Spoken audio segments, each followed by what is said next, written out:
Hello everyone, and welcome back to Monsters of the Mind. As always, I'm your host, Mr.G. If you're wondering where I am, well, after last episode, Vincent forced us to go underground for our own safety. Literally. We're in my father's basement. This is the most secure place I could think of. And we had to do some modifications to make sure it's safe. Vincent put a spell on the lights that made it so they can't cast shadows for some reason, and he put this blue stuff around all entrances. According to him, it's like this thing that causes you to be unable to phase through things. I don't know, things like that. But that's enough exposition. Today we're talking about the screamin' ghost from Irish folklore, Banshees. Banshee means fairy woman. If you're confused, just remember that in old UK-based folklore, fairy basically referred to any humanoid with supernatural powers, not necessarily just insect-wing humanoids like we think fairies are. Anyway, they were a species. I guess they were neutral. They never really hurt anyone. No. They lived in Ireland and they come from Celtic folklore. Banshees are usually depicted as ethereal beings that resemble older women.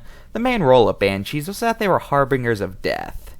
It is said that if you hear a banshee scream, then that means either someone in your family has died or they're about to. Now, whether or not banshees were ever human or not is debatable. I've seen some sources say they're ghosts, while others treat banshees like they're just things that exist and don't have human counterparts. Unfortunately, that's all I can really dig up about banshees. They don't really have any myths about them.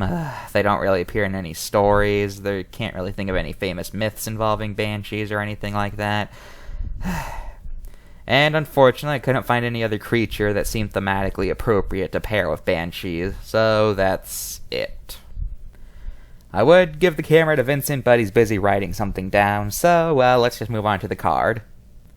I really don't have much to say here, because, banshees don't really have enough about them, really, to accurately debate if this card is accurate or not, so, I'm not gonna rank this one just like last time. Let's just move on. Now let's look at banshees in pop culture. Banshees are in Castlevania, Dungeons and Dragons. There's the Pokemon Mischievous, which, considering that it's a ghost that likes to scream, yeah, I'm considering it a banshee. There's the X-Men hero Banshee, and a banshee appears as the main antagonist in the Rankin Bass Christmas St. Patrick's Day special, Leprechaun's Gold, or whatever it's called. I always forget what it's called. That's all for this episode of Monsters of the Mind. Join us next time when we talk about one cryptid who really needs to get a pair of Nikes. Okay, that was terrible. I apologize. Bye.